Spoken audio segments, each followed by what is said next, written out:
Hello, my name is Hope Wilson, and in this presentation I'm going to be talking about some research that I'm doing as part of my dissertation research called Guiding Students' Online Cultural and Language Exploration. And essentially what this research is looking into is the use of project-based learning in an online environment to support the learning of intercultural competence and sociolinguistic competence. At its core, this project grows out of the question of teaching culture in the foreign language classroom. Obviously, there's been a great deal of talk in the past few decades, especially, about incorporating culture into the classroom. For example, the national standards from the American Councils for the Teaching of Foreign Languages really put culture as center in the teaching of foreign language. But of course, what culture is exactly is a little bit hard to define. The national standards calls it the products, practices, and perspectives of a given culture, but even more generally, it can be defined as the beliefs, behavioral norms, the communicative norms, the values, the products, and so on and so forth of a given group. So then the question becomes, how can such a broad topic be taught? If culture is something as broad and as nebulous as the behavioral tendencies and perspectives of a given group, then how can that be incorporated into a foreign language classroom, particularly when even defining what is meant by a particular cultural group is very difficult? So the teaching of culture has been operationalized in a few ways. Historically, the focus has been on teaching facts about a culture, so essentially teaching about the cultural products. But recently, there's been an increased emphasis on skills-based approaches, so teaching intercultural competence in order to help our students understand the communicative norms, or teaching communicative competence, particularly teaching sociolinguistic and pragmatic competence. Research has shown that there are certain methods that are particularly effective for teaching both intercultural competence and sociolinguistic competence. For the teaching of languaculture, so the teaching of pragmatics or sociolinguistics, research has shown that it can be taught in multiple contexts. So it can be taught in the classroom, and it can be taught through direct exposure, such as in an in-country context. However, some researchers do differentiate sociopragmatics from pragmalinguistics. So essentially, sociopragmatics is the intersection of social information and pragmatic features, whereas pragmalinguistics is the actual linguistic content that is used in pragmatic formulas. So because sociopragmatics depends upon understanding social context, it has often been assumed that this is harder to acquire in the classroom, that exposure to the sociopragmatic features in context is necessary for acquisition. This has been, in practice, fairly hard to demonstrate, just because it's often very difficult to untangle the acquisition of sociopragmatics from the acquisition of pragmalinguistics, but some research has indeed shown that different methodologies are needed for the teaching of sociopragmatics. So for intercultural competence, it seems that key is encountering and negotiating difference in some way. So essentially coming into contact with cultural difference and then reflecting upon it. Deardorff's 2006 process model of intercultural competence, meanwhile, provides a visual representation of how intercultural speakers might develop in their intercultural competence, with attitudes helping to develop certain knowledges, which in turn help to develop internal outcomes, so qualities such as adaptability, flexibility, etc., which then in turn produce superior external outcomes, such as superior communicative ability, which then feeds into better attitudes. Along each step of the way, increased intercultural competence is mediated by positive encounters, by increased self-knowledge, and by continued reflection upon these encounters and self-awareness. Based on all of this, it would be pretty easy to assume that there's only one context that's appropriate for teaching about culture, both culture as understood as sociopragmatic and sociolinguistic awareness, and culture as understood as intercultural competence. But there's an issue with this assumption in that study abroad is a very privileged activity. Historically, there's been an underrepresentation of socioeconomically disadvantaged students and Black students on study abroad, and students differ from one another in their willingness and ability to sojourn abroad based on their financial status, their social networks, and their cultural capital. So an acceptance of study abroad as the only appropriate venue for the teaching of intercultural competence and sociolinguistic competence excludes students from a wide variety of backgrounds from cultural studies. Moreover, some studies have indicated that, far from being an ideal situation for the learning of culture, study abroad can actually see students regressing in their cultural attitudes, expanding their beliefs in stereotypes, and falling back on a sort of nationalism to protect their identities while abroad. It's worth taking a moment to note that on study abroad, certain types of instruction have been particularly useful for the teaching of culture and the teaching of language. Project-based learning in particular has shown excellent results, with project-based learning including things such as service learning, blogging, keeping diaries, or, most interestingly for this project, carrying out ethnographic projects, in which students are trained in the methods of ethnography, then carry out an investigation of the target culture while abroad, essentially an anthropological investigation of the target culture, and then keep journals and write reports. This has been shown to support intercultural learning and language ability and fits in quite well with the models of intercultural competence that center reflection and intercultural encounters as the center of learning about other cultures. Consequently, there have been a number of explorations of teaching culture in a domestic context. One potential path for doing so is using the internet, so teaching culture in an online context. There have been a number of studies that have drawn on the methodology of telecollaboration, in which individuals from different cultures exchange emails or chat back and forth, but as discussed by authors such as O'Dowd and Ritter and Waring-Kromsch, there are a number of shortcomings to this methodology, not least that it can actually lead very frequently to misunderstandings. There's another type of methodology that exploits the online context, which isn't terribly fully formed as a body of research yet, but which I am calling observe and reflect studies, in which teachers ask their students to go out, observe others' behaviors on the internet, and then reflect upon them. For example, Blattner and Fiore's study from 2011 has students examine interactions online, then reflect upon those interactions. So essentially engaging in a fundamentally linguistic anthropological enterprise in order to teach about language and culture.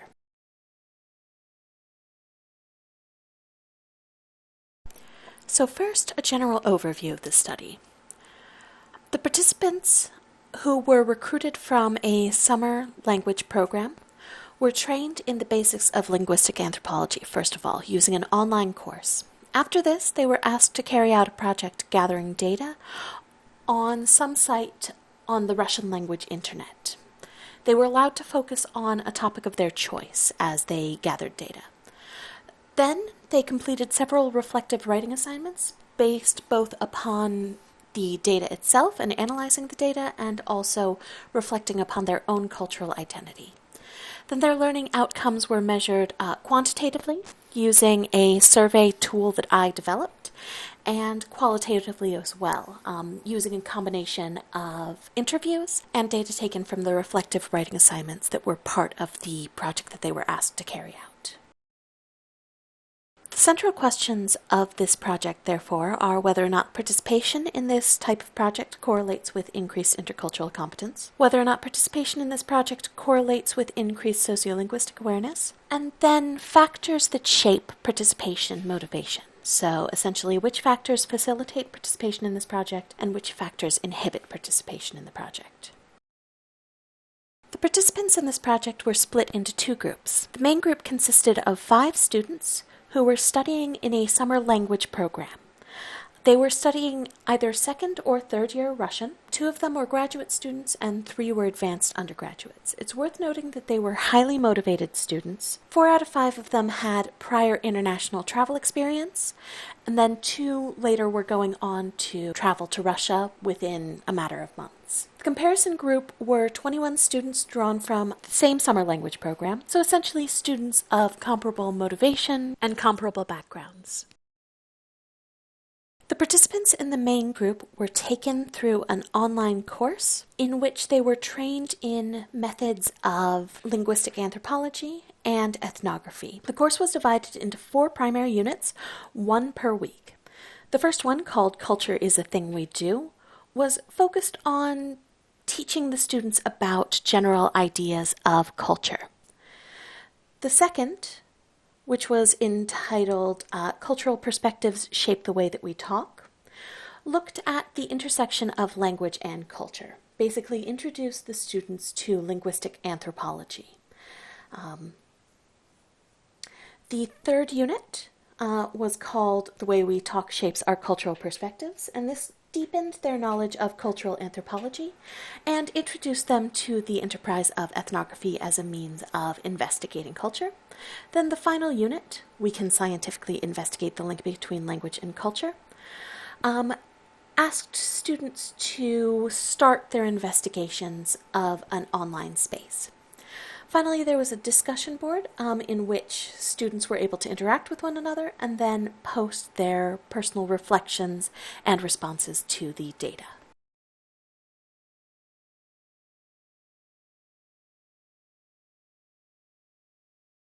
Learning outcomes were measured both quantitatively and qualitatively. The quantitative measurements were taken for both the main group and for the control group, and consisted of a survey of 2 parts, the first one being an intercultural competence survey, and the second one being a sociolinguistic awareness survey, administered via the service Qualtrics. The surveys were administered at 3 points, at the beginning, middle, and end of the project. And essentially in the survey, the students were given a slider in which they marked how much they agreed or disagreed with the statements, and it was on a scale of -100 to 100, with that particular scale being chosen for ease of reverse coding the questions that needed to be reverse coded. Then, finally, the participants had a space to write any comments that they had upon the survey or upon their cultural attitudes in general. The qualitative data collection was done for the main group, not for the control group, and it consisted of interviews, which were conducted at 3 points, at the beginning, the middle, and the end of the project, and the writing assignments that were discussed before, both in their assignments and then also these reflective writing assignments in the form of blog postings. The comparison group didn't see a significant increase in intercultural competence between the pre-test and the post-test, which indicates that simply participating in the summer program was not enough to foster greater intercultural competence. The study group was too small in terms of numbers to run inferential statistics on the pre-test and post-test for their intercultural competence, but it's worth noting that their increase in intercultural competence was nearly double that of the comparison group. A qualitative study of students' writings and interviews showed growth of intercultural competence overall. However, it's worth noting that the participants did retain certain essentialized ideas of culture. There was a shift towards greater pluralism in their approaches to culture, but they still tended to see culture as relatively monolithic. The comparison group did see a significant growth in their sociolinguistic over the course of the summer program, indicating that participation in this summer program did support an increase in sociolinguistic awareness. Again, the study group had a greater increase in sociolinguistic awareness between the pre-test and the post-test than the comparison group did. Additionally, there was qualitative evidence indicating that there was increased understanding of the link between culture and speech on the part of the participants in the study. For example, some students directly identified the indexical relationship between point of origin and speech varieties. The qualitative analysis also revealed a consistent and constant reevaluation of cultural self-image in light of what students were learning and what they were exploring in the online environment. And what's particularly interesting about this is that Very often when students' cultural identities have been challenged, they tend to fall back upon nationalism or their images as Americans. This was seen by Dolby, was discussed by Block, but there was very little of that in this study. Typically, the participants attempted to discuss and explore their cultural identities without reference to any sort of national superiority, but instead through exploring the parallels between their cultures and other cultures. Generally, the participants indicated a very positive attitude towards the online course and the online explorations. They particularly liked the active and participatory tasks in which they directly explored data from their own language and from other languages. Interestingly, the difficulty of the tasks seemed to have little bearing upon their enjoyment, and they also indicated that it didn't actually affect their motivation. Although the tasks that they identified as being a little bit harder, they often tended to take longer on or get tripped up by. There was also generally a dislike of tasks that they perceived as being more typically academic in nature. For example, there were multiple reading tasks, one of which was very traditionally academic in nature, and one of which was from a more conversationally written book about speech in Russia. In general, it was not readings that the students disliked, but instead readings of a particularly academic nature that they singled out as being less valuable or less interesting. The participants had the ability to choose independently the topic of their research project that they were carrying out online, which came with certain advantages and certain disadvantages. The primary advantage was that it created a sense of personal investment in the project. The students felt as though they were getting personal value out of the project because it seemed to be building on their research interests and research agendas. However, this degree of freedom did cause some difficulties. For example, in one case, that of Rob, he transformed the project from one of ethnographic exploration into a sort of a general textual analysis project. Essentially, he started to analyze newspapers in a way very similar to what he had done in the past, in his capacity as a student in other classes. There was also a strong resistance to failing to find what they were looking for once they had set on a topic.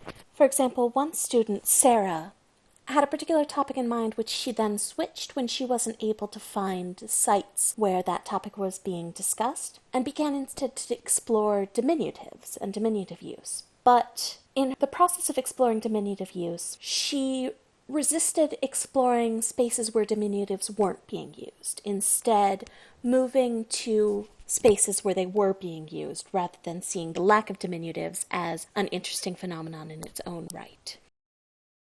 One of the very significant findings of this project was the complete failure of money as a tool to motivate participation in the project. The compensation was generous. $175 was offered for their participation, but ultimately the earning of this money remained secondary to their studies. Because they were simultaneously in school and then doing this project as something separately, school always came first.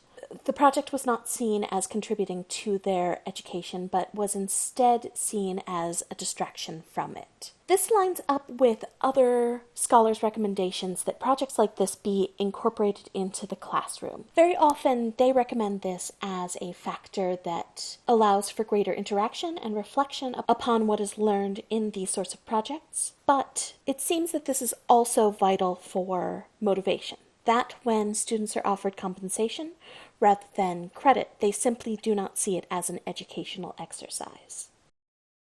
Additionally, it's clear that the participants understand the importance of digital literacies in exploring online spaces. They tend to express comfort while working with familiar sites such as YouTube, and discomfort while working with unfamiliar sites such as Russian social media sites. Despite their expressed discomfort, however, there is evidence of growth of understandings of genres of online communication. Sarah, for example, understands the role of performing femininity on YouTube and its interaction with language, whereas Anna expressed a growth in understanding of intercultural borrowings in comedic routines. So on the whole, it seems that at the very least, this project expanded their understandings of how communication works in particular online spaces and in particular online cultures.